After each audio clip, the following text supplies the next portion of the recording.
किया और आज बहुत सारी जानकारी आपको इंटरनेट पे देखने को मिलेगी। बहुत प्रकार से जो विकास है वो एमिरेट्स में भी हुआ है और आप में से वो सभी लोग जो कि कम्युनिटी के सदस्य हैं, आप ज़रूर यूट्यूब चैनल को देखिएगा और आप बिल्कुल खुद देख पाएंगे कि ये जो परियोजना है इसके पीछे का उद्देश्य क्या है। और पिछले जो कुछ महीने हैं आपको उसमें पता होगा कि वो काफी सक्रिय होकर दोबारा से काम कर रहे हैं। कई समाचार और वेबिनारों पे वो लगातार काम कर रहे हैं। आप में से वो सभी लोग जिन्होंने आशा हार चुके थे, निराश हो गए थे, आप बिल्कुल कंपनी के वेबिनारों को देखें और आप देख के चौंक जाएंगे कि कितना कुछ ये परियोजना कर रही है, किस प्रकार से प्रगति कर रही है।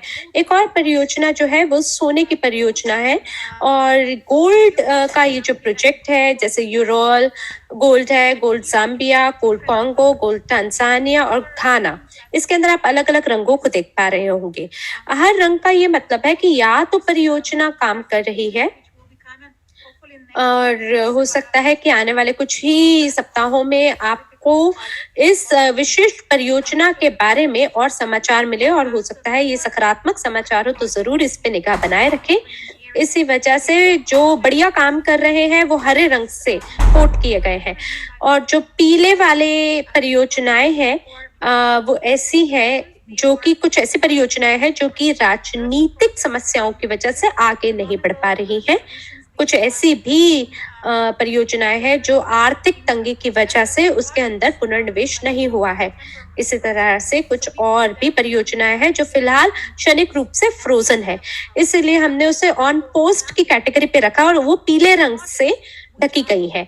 जैसे गोल्ड जाम्बिया और गोल्ड कॉन्गो जो है, इसका ये मतलब ना समझिएगा कि ये अस्तित्व में ही नहीं है या ये जो परियोजना है इसे बंद कर दिया गया, नहीं, इसका ये मतलब नहीं है।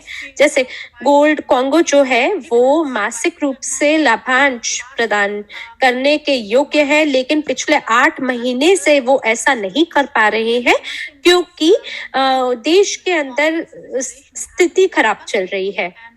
उनके अपने देश में कुछ ऐसी स्थिति है जिसकी वजह से स्थिति कुछ बढ़िया नहीं है और हम लोगों के साथ लगातार चर्चा में हैं और वो अपडेट दे रहे हैं। मुझे आशा है अगले वर्ष की शुरुआत में या तिमाही के अंत में ये परियोजना दोबारा से बढ़िया तरीके से काम करेगी। इसी वजह से हमने इस वाले जो परियोजना है इसको हमने पीले रंग से ढका है क्योंकि कुछ ऐसी परिस्थितियां हैं जो इसके साथ जुड़ी है जो अभी हमारे हाथ में नहीं है और कुछ ऐसी भी परियोजनाएं हैं जिनको हमने लाल रंग से ढका है।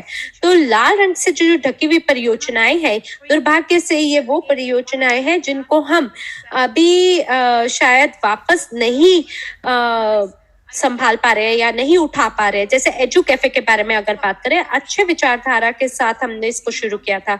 हमारी खुद की कॉफी शॉप होती।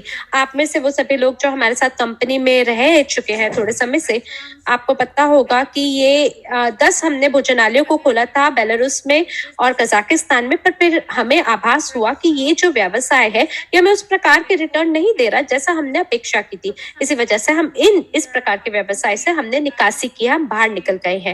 और कुछ ऐसे भी परियोजनाएं हैं जिनके अंदर आप आगे नहीं निवेश कर पा रहे हैं। इसी प्रकार से कुछ भूमि है, 3 भूमि है रूस में, वहां पे भूमि भी है, डॉक्यूमेंट भी है, लेकिन क्षेत्र की वजह से, जिस क्षेत्र में यह भूमि है उसकी वजह से वो जो क्षेत्र है वहां पे पागलों जैसी इस समय स्थिति चल रही है जिसको हम संभाल नहीं पा रहे हैं। इसी की वजह से ये जो परियोजना है ये इस पे हम काम नहीं कर पा रहे हैं, हम इसको वापस से बचा नहीं पा रहे हैं और हम इस पे काम नहीं कर पा रहे। इसी तरह से फुकेत के बारे में अगर बात करें तो दुर्भाग्य से जो स्वामी है उस भूमि के, उनकी मृत्यु हो गई और इसकी वजह से उनकी जो धर्म पत्नी है उन्होंने पूरे परिवार के व्यवसाय को संभाला है और इस वजह से हमें थोड़ा समय लग रहा है उनके साथ चर्चा करने में।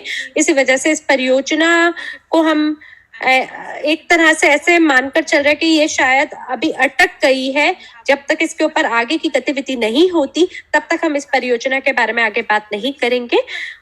तो ये जो उदाहरण मैंने आपको दिए हैं, जो जिस तरह से आपको बताया इस तालिका के अनुसार, आप उससे समझ सकते हैं कि हरे वाली जो परियोजनाएँ हैं, वो कंपनियाँ हैं जो काम कर रही है, जिनकी बढ़िया क्षमताएँ हैं, जहाँ पे कुछ आगे गतिविधि हो रही है, काम आगे बढ़ रहा है। और ये वो परियोजनाएँ हैं जहाँ पे आपको लग रहा है कि बहुत बड़े इसके अंदर ना हमें क्षमताएँ दिख रही हैं। जो पीले वाली परियोजनाएँ हैं, उनके अपने कुछ कारण हैं, और कुछ ऐसी परियोजनाएँ हैं जो लाल में है, जो दुर्भाग्य से रुक गई हैं, जो कि लाल रंग में दिख पा रही है। मुझे आशा है इसके साथ आपको एक अवलोकन मिलेगा कि किस तरह से ये काम कर रही है। कृपया 1 से 10 तक की गणना में आप हमें लिख भेजिए, जहाँ 1 का मतलब मुझे नहीं समझ आया, 10 का मतलब मुझे बढ़िया समझ में आया है कि हम किस तरह से ग्लोबल पोर्टफोलियो पे दोबारा से काम करना चाह रहे हैं, और हम ये भी समझने की कोशिश कर रहे हैं कि कहाँ पे हमारा केंद्र बिंदु होना चाहिए। कौन-सी वो परियोजनाएँ हैं जिन पे काम करना है, कौन से ऐसी परियोजनाएँ हैं जो कि बीच में अटकी हुई हैं, कुछ ऐसी हैं जिन्हें हमने बिल्कुल रोक दिया है।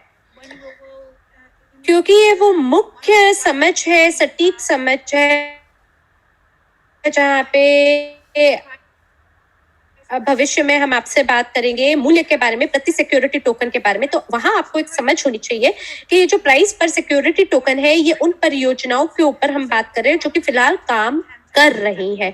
बेहद खुशी है अंग्रेजी कक्ष में 10-10-10 प्राप्त करके, और मुझे आशा है कि आप सभी लोग इस बात को दिमाग में रख रहे होंगे जब हम प्रश्नावली के सत्र पे आएंगे। तो ये सभी वो परियोजनाएं हैं, ध्यान से इन्हें देख लीजिए। हरे रंग की परियोजनाएं मुख्य वो परियोजनाएं हैं जहां हम केंद्रित होकर काम कर रहे हैं, और कुछ जो परियोजनाएं हैं वो अपने पद को पीले लाल से बदल के हरे पे आ सकती है, मगर इसमें समय लग सकता है।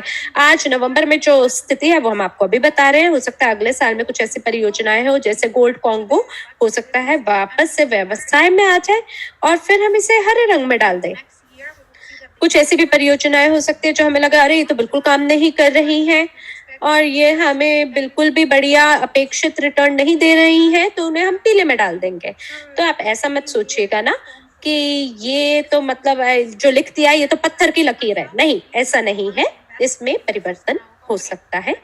और मैं अभी आपको बता रही हूँ, जैसे मैंने कंपनी का सदस्य होकर अलग-अलग उपकरणों में निवेश किया है, और मेरा जो व्यक्तिगत निवेश पोर्टफोलियो है 70% परिवर्तित हो गया है पिछले वर्ष से, क्योंकि कुछ जो ऐसे उपकरण हैं वो या तो गायब हो गए, कुछ बिक गए, कुछ में मैंने ज्यादा खरीद के निवेश किया है, कुछ ऐसे जो बीच में पॉज पे हैं, अटक गए हैं, और कुछ जगहों पे तो मैं बिल्कुल भी निवेश जहां मैंने किया था, जिस देश में किया था, वहां से मेरे को रिटर्न मिल ही नहीं सकता, तो वो बिल्कुल ही वहां से मेरे को निकासी करनी पड़ गई है।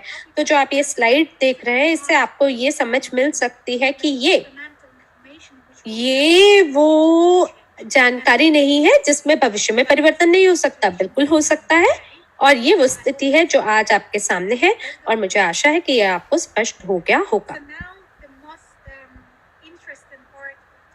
और अब हम बात